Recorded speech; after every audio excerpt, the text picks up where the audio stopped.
చందమామ కథ మధ్యముడు. పాండవులు మాయాజూదంలో ఓడిపోయి అరణ్యవాసం చేస్తున్న కాలంలో కురుజాం గల దేశంలోని యూపగ్రామవాసి అయిన కేశవదాస్ అనే బ్రాహ్మణుడు ఉద్యామకమనే గ్రామానికి తన భార్యతోనూ 3 కుమారులతోనూ బయలుదేరాడు. ఏమంటే ఆ గ్రామంలో ఆయన బంధువుల ఇంట ఉపనయనం జరుగుతుంది. కేశవదాసు కుటుంబం అరణ్యంలో పాండవులుండే ఆశ్రమం పరిసరాల్లోకి వచ్చేసరికి తలవని తలంపుగా ఒక భీకరాకారం వాడికి ఎదురయింది. ఆ మనిషి చింపిరి జుట్టు, పచ్చగా ఉన్న పెద్ద కళ్ళు, నల్లటి శరీర ఛాయ, ఎత్తుపళ్ళు, విశాలంగానూ బలిష్టంగానూ ఉన్న రొమ్ము చూసి 5 దడుచుకున్నారు. ఆ వచ్చినవాడు ఘటోత్కచుడు, భీముడికి హిడింబికి పుట్టిన కొడుకు. వాడు తన తల్లి భోజనార్థం ఎవడైనా యువకుడు దొరుకుతాడేమోనని వెతుకుతూ బయలుదేరాడు. అదృష్టవశాత్తు వాడికి బ్రాహ్మణ దంపతులు, వారి 3 కొడుకులు కనిపించారు. వారు తనను చూసి పారిపోవటంతో ఘటోత్కచుడు, బ్రాహ్మణోత్తమా, ఆగు, గరుక్మంతుణ్ణి చూసి పాముల్లాగా ఎందుకు పారిపోతున్నారు మీరు అని అన్నాడు. వాడు రాక్షసుడని, తమకేదో అపకారం చేస్తాడని కేశవదాసుకి తెలిసిపోయింది. ఆ సమీపంలోనే పాండవుల ఆశ్రమం ఉన్నదని ఆయనకు తెలుసు. కానీ భీముణ్ణి ఒక్కనే ఆశ్రమంలో కాపుంచి మిగిలిన పాండవులందరూ దౌమ్యుడి ఆశ్రమంలో జరిగే యజ్ఞానికి వెళ్ళారని ఆయన విని ఉన్నాడు. అతను ఈ రాక్షసుడి నుంచి రక్షించటానికి భీముడే చాలు. కానీ కేక పెడితే భీముడికి వినిపిస్తుందా? దట్టంగా లతలు పెనవేసుకొని పోయిన అరణ్య వృక్షాలలో నుంచి కేక ఎంతో దూరం వెళ్ళదు. అందుచేత ఆ బ్రాహ్మణుడు ఎలాగైనా ఆ రాక్షసున్నే మంచి చేసుకుందామని ఘటోత్కచుడితో, నాయనా, దారికి అడ్డు తగిలి మమ్మల్ని ఎందుకు బాధిస్తున్నావు? మా దారిన మమ్మల్ని వెళ్ళని అన్నాడు. బాబు, అలాగే వెళ్ళవచ్చు, కానీ ముందు నాకు మీ కుమారులలో ఒకరిని దయచేయించండి. మా అమ్మకి ఇవాళ నరమాంసం మీద కోరిక పుట్టింది.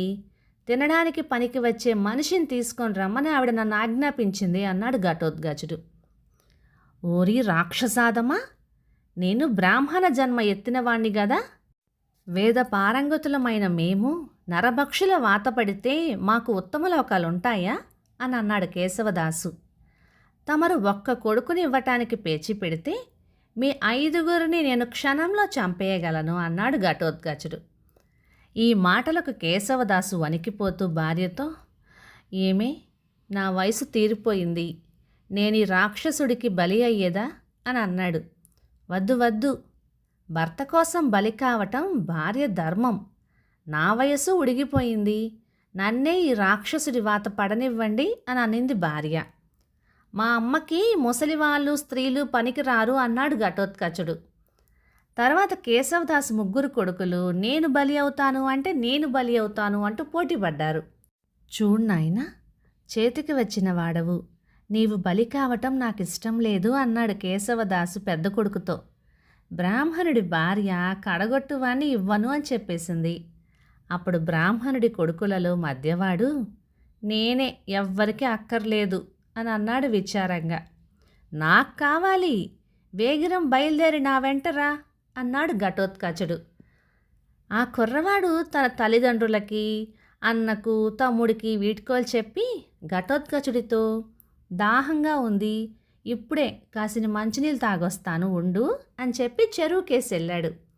వాడు ఎంతసేపటికి తిరిగి రాకపోవటం చూసి ఘటోత్కచుడు కేశవదాస్తో, మీ వాడి అంతకు రాకుండా ఉన్నాడు, కేకపెట్టి పిలుస్తాను, దయచేసి వాడి పేరు చెప్తారా మీరు అని అడిగాడు. బ్రాహ్మణుడు చెప్పనన్నాడు. బ్రాహ్మణుడి పెద్ద కొడుకుని అడిగితే, మేము వాణ్ణి మధ్యముడు అనే పిలుస్తాము అన్నాడు వాడు. చేసేది లేక ఇక ఘటోత్కచుడు గొంతెత్తి అరణ్యం మారు మ్రోగిపోయేలాగా, మధ్యమా, వెంటనే రా అని కేక పెట్టాడు. ఈ కేక దూరాన ఉన్న భీముడికి వినిపించింది. అతను కూడా కుంతీమాత కొడుకులలో మధ్యముడే గనుక తనను ఎవరో పిలుస్తున్నారు అనుకొని వచ్చాడు. అతనికి ఘటోత్కచుడిని చూడగానే ఆనందం కలిగింది. కేశవదాసుకు భయం కలిగించిన ఘటోత్కచుడు భీముడి కంటికి మంచి కొదమ సింహంలాగా కనిపించాడు. అయితే ఘటోత్కచుడు మళ్ళీ పిలిచాడు, మధ్యమా, త్వరగా రా అని. అది చూసి భీముడు, వచ్చాను కదా అని అన్నాడు. ఏమిటి, నీవు కూడా మధ్యముడివేనా అని ఘటోత్కచుడు అడిగాడు.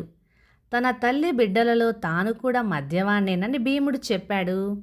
బ్రాహ్మణుడు తన భార్యాపుత్రులతో, ఈ వచ్చినవాడు తప్పకుండా భీముడే అయి ఉంటాడు అని రహస్యంగా అన్నాడు.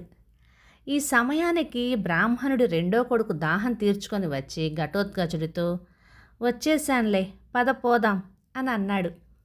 కేశవదాసు భీముడితో తన వృత్తాంతం అంతా చెప్పుకొని, బాబు, ఆ రాక్షసుడు నా కొడుకుని తన తల్లికి ఆహారంగా తీసుకుపోతున్నాడు, వాడి బారి నుంచి మమ్మల్ని కొంచెం కాపాడండి అని అన్నాడు.